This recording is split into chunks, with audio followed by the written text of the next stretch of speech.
และหน่วยที่10หมายเลข0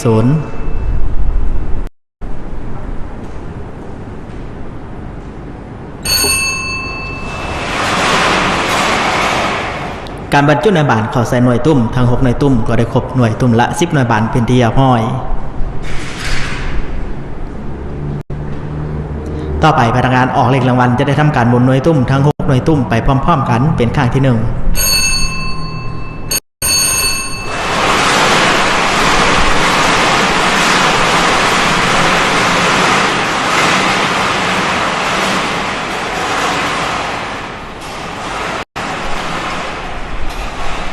ในโอกาสต่อไป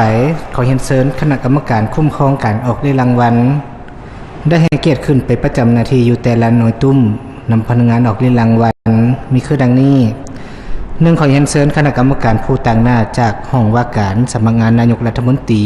2คณะกรรมการผู้ต่างหน้าจากกระทรวงป้องกันความสงบ3คณะกรรมการผู้ต่างหน้าจากกระทรวงการเงิน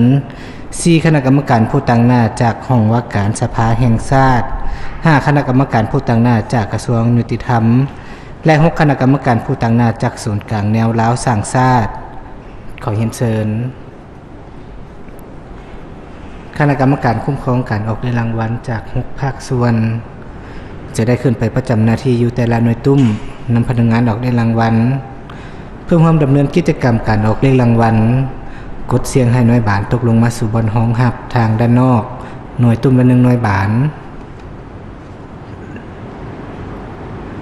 ในขณะนี้บรรดาทานคณะกรรมการคุ้มครองการออกเลขรางวัลก็ได้ไปประจำหน้าที่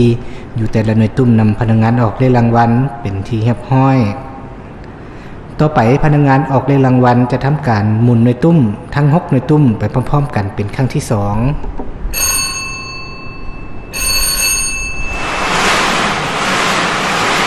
การดำเนินกิจการหอยพัฒนา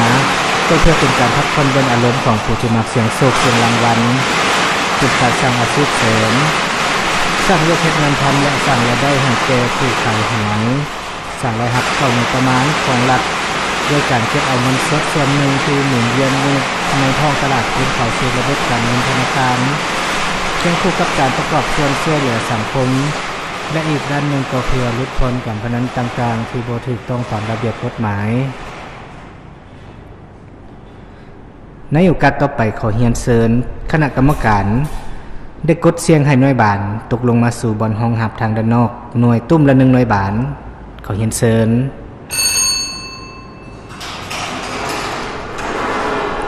ขอบใจน้ำคณะกรรมการ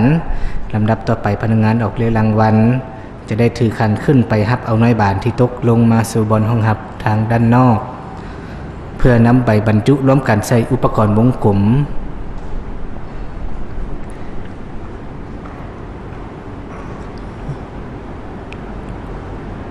หน่วยที่1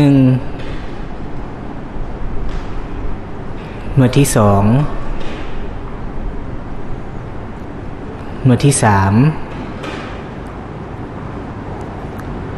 หน่วยที่4หน่วยที่5และหน่วยที่6ต่อไปพนักงานออกเลขรางวัลจะทำการบรรจุในบานเข้าใส่อุปกรณ์วงกลมหน่วยที่1หน่วยที่2หน่วยที่3หน่วยที่4หน่วยที่5และหน่วยที่6การบรรจุในบานเข้าใส่อุปกรณ์วงกลมก็ได้สำเร็จเป็นที่เรียบร้อยต่อไปพนักงานออกเลขรางวัลจะได้ออกมาประจำที่อยู่อุปกรณ์เลขเสียงประจำหลักเพื่อทำการบรรจุในบานเข้าใช้อุปกรณ์มีทั้งหมด6หน่วยบานซึ่งจะเริ่มแต่หมายเลข1หาหมายเลข6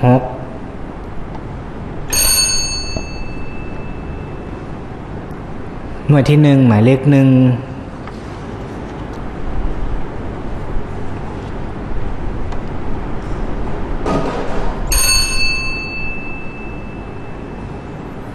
น่วยที่2หมายเลข2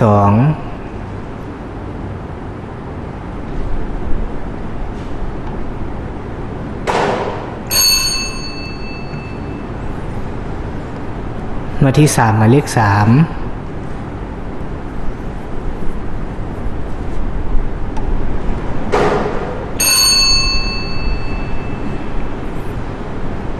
หน่วยที่4หมายเลข4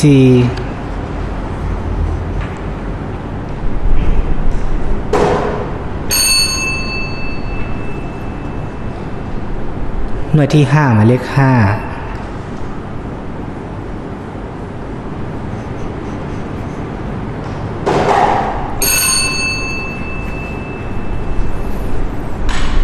และหน่วยที่6หมายเลข6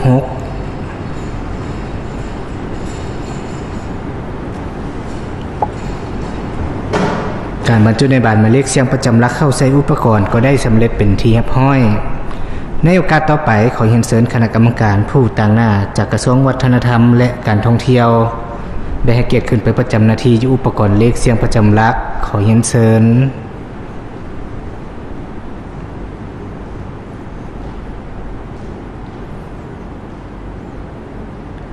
ต่อไปขอให้พนักงานออกเลขรางวัลหมุนอุปกรณ์เลขเสียงประจำหลักเป็นครั้งที่1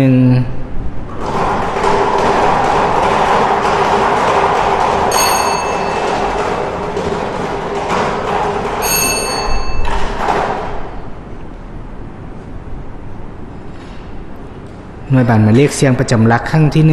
1ได้แก่หมายเลข3ขอเชิญพนักงานออกเลขรางวัลที่ประจำอยู่หน่วยตุ้มหมายเลข3พร้อมด้วยคณะกรรมการออกมาประจำที่อยู่อุปกรณ์วงกลมพนักงานออกเลขรางวัลจะได้ทำการหมุนอุปกรณ์วงกลมเป็นครั้งที่1บริษัทรัฐวิสาหกิจแห่งพัฒนามีภาระบทบาทในการเคลื่อนไหวพิมพ์จำหน่ายใบหวยพัฒนาทุกประเภทด้วยการนำใช้หลายภาคส่วนเศรษฐกิจเข้าร่วมโดยมีการซื้อขายผ่านผู้ขายหวยและการซื้อขายผ่านแอปพลิเคชันที่ได้รับอนุญาตตามระเบียบการ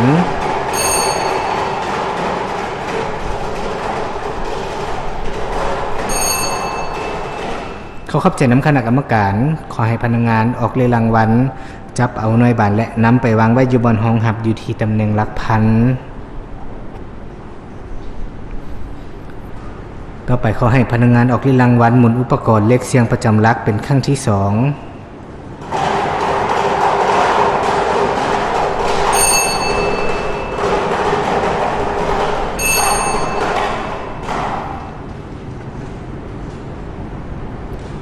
หน่วยบัตรหมายเลขเสียงประจำหลักครั้งที่2ได้แก่หมายเลข6ขอเชิญพนักงานออกเลขรางวัลที่ประจำอยู่หน่วยตุ้มหมายเลข6พร้อมด้วยคณะกรรมการออกมาประจำที่อยู่อุปกรณ์วงกลมพนักงานออกเลขรางวัลจะได้ทำการหมุนอุปกรณ์วงกลมเป็นครั้งที่2ในการออกเลขรางวัลหวยพัฒนาแต่ละครั้งมีการถ่ายทอดสดทางวิทยุกระจายเสียงแห่งชาติลาวระบบ FM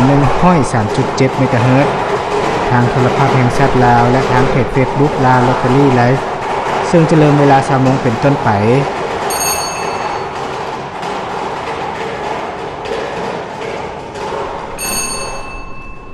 ขอขอบใจน้ำคณะกรรมการขอให้พนักงานออกเลขรางวัลจับเอาหน่วยบานและนำไปวางไว้อยู่บนห้องหับอยู่ที่ตำแหน่งหลักหน่วย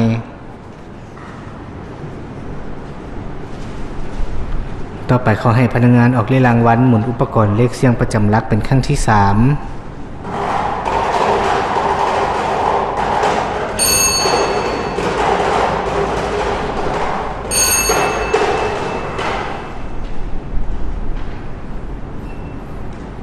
หน่วยบัตรหมายเลขเสียงประจำหลักครั้งที่3ได้แก่หมายเลข4ขอเชิญพนักงานออกเลขรางวัลที่ประจำอยู่หน่วยตุ้มหมายเลข4พร้อมด้วยคณะกรรมการออกมาประจำที่อยู่อุปกรณ์วงกลมพนักงานออกเลขรางวัลจะได้ทำการหมุนอุปกรณ์วงกลมเป็นครั้งที่3การออกเลขรางวัลหวยเลข6ตัวเป็นการเสี่ยงเอา6หน่วยบานจาก60หน่วยบานมาเป็นผลการออกเลขรางวัลซึ่งจะได้รับผลทางเลข6ตัวเลข5ตัวเลข4ตัวเลข3ตัวเลข2ตัวและเลข1ตัวท้าย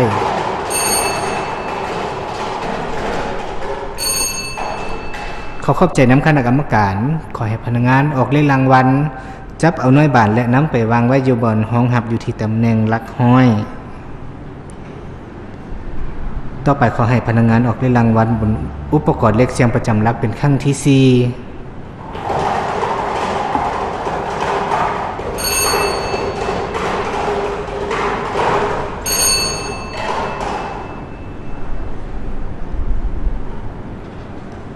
หน่วยบัตรหมายเลขเสียงประจำหลักครั้งที่4ได้แก่หมายเลข2ขอเชิญพนักงานออกเลขรางวัลที่ประจำอยู่หน่วยตุ้มหมายเลข2พร้อมด้วยคณะกรรมการออกมาประจำที่อยู่อุปกรณ์วงกลมพนักงานออกเลขรางวัลจะได้ทำการหมุนอุปกรณ์วงกลมเป็นครั้งที่4เงื่อนไขในการรับเอาเงินรางวัลหวยพัฒนาใบหวยที่ถูกรางวัลต้องอยู่ในสภาพปกติบ่มีห้อยลึกขีดขาดเปื้อนบ่ปลอมแปลงตัวเลขใดๆท่านจึงสามารถแลกรับเอาเงินรางวัลได้ในระยะ10วันนับตั้งแต่มื้อออกเลขรางวัลเป็นต้นไป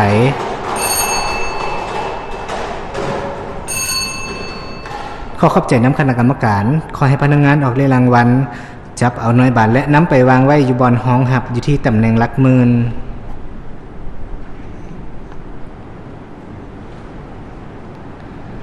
ต่อไปขอให้พนักงานออกเลขรางวัลหมุนอุปกรณ์เลขเสียงประจำหลักเป็นครั้งที่5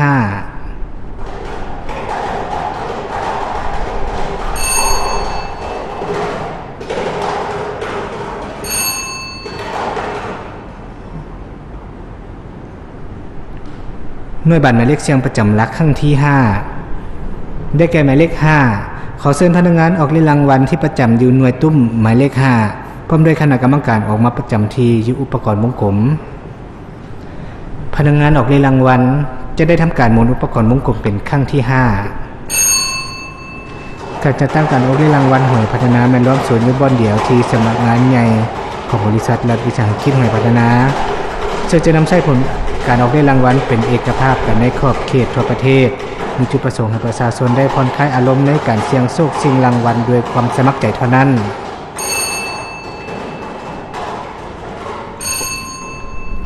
ขอขอบใจน้ำคณะกรรมการขอให้พนักงานออกเลขรางวัลจับเอาน้อยบาทและนำไปวางไว้อยู่บนห้องหับอยู่ที่ตำแหน่งหลัก10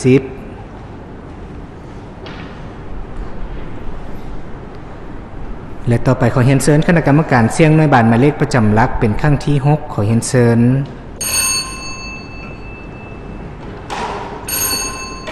ขอขอบใจน้ำคณะกรรมการ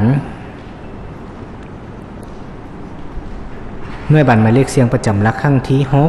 6ได้แก่หมายเลข1ขอเชิญพนักงานออกเลขรางวัลที่ประจำอยู่หน่วยตุ้มหมายเลข1พร้อมด้วยคณะกรรมการออกมาประจำที่อยู่อุปกรณ์วงกลมในโอกาสต่อไปขอเรียนเชิญคณะกรรมการยอขันยกเพื่อเสี่ยงให้หน่วยบาทตกลงมาสู่บอนห้องหับทางด้านนอกขอเรียนเชิญขอขอบใจน้ำคณะกรรมการขอให้พนักงานออกเลขรางวัลจับเอาหน่วยบาทและนำไปวางไว้อยู่บนห้องหับอยู่ที่ตำแหน่งหลักแสน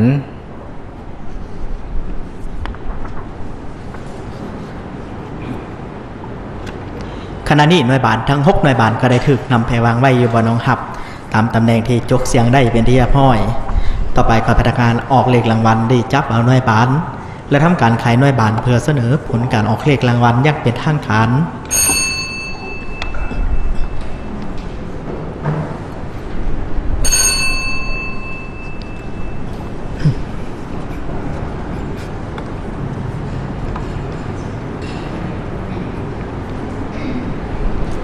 ในเวลานี้พร้อมแล้วที่จะประกาศผลการออกเลขรางวัลให้บรรดาท่านรับทราบผลการออกเลขรางวัลหวยพัฒนาประจำงวดที่60ออกข้างวันที่7เดือนพฤษภาคมปี2026รางวัลเลข6ตัวเลขที่ออกได้แก่หมายเล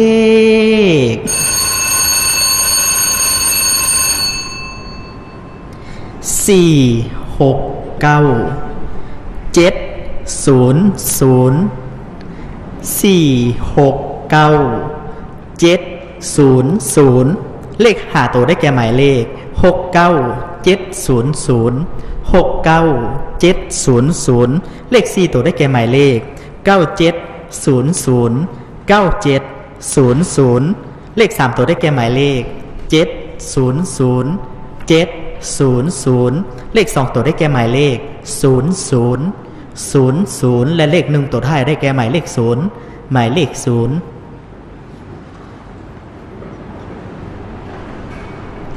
ผลการออกเลขรางวัลหวยเลข6ตัวก็ได้ออกมาสำเร็จเป็นที่เรียบร้อยต่อไปจะได้ทวนคืนให้ประธานรับทราบอีกครั้งผ ผลการออกเลขรางวัลหวยพัฒนาประจำงวดที่60ออกครั้งวันที่7เดือนพฤษภาคมปี2026รางวัลเลข6ตัวเลขที่ออกได้แก่469 700 469 700เลข5ตัวได้แก่หมายเลข69 700 69 700เลข4ตัวได้แก่หมายเลข9700 9700เลข3ตัวได้แก่หมายเลข700ท่านผู้ชมขณะนี้ท่านกำลังติดตามรับชมผลการออกเลขรางวัลหวยพัฒนาประจำงวดที่60ในมื้อนี้รัฐบาลจะทวนคืนให้บรรดาทานได้รับทราบตื่นอีกครั้งหนึ่งกับผลการออกเลขรางวัลหวยพัฒนาในเลขเสียง6ตัวหมายเลขที่ออกได้แก่หมายเลข469 700เลขเสียง5ตัวหมายเลขที่ออกได้แก่หมายเลข69 700เลขเสียง4ตัวหมายเลขที่ออกได้แก่หมายเลข9700เลขเสียง3ตัวหมายเลขที่ออกได้แก่หมายเลข700เลขเสียง2ตัวหมายเลขที่ออกได้แก่หมายเลข00และเลข1ตัวท้ายหมายเลขที่ออกได้แก่หมายเลข0นี่ก็คือผลการออกเลขรางวัลหวยพัฒนาประจำงวดที่60ในวันนี้รัฐบาลขอแสดงความยินดีน้ำทานใดที่เสี่ยงโชคและถึงเลขรางวัลทานสามารถเดินทางรับเอาเงินรางวัลได้ตามแต่ละสาขาที่ทานซื้อท่านผู้ชมสำหรับการถ่ายทอดสดดำเนินมาเท่านี้สิ้นสุดลงเพียงเท่านี้รัฐบาลพร้อมกับทีมงานถ่ายทอดสดโทรภาพแห่งชาติลาวลาทานผู้ชมไปก่อนพบกันใหม่ในงวดต่อไปโชคดีฝนจะตามมาบ่ได้เฮาก็ได้ลาตา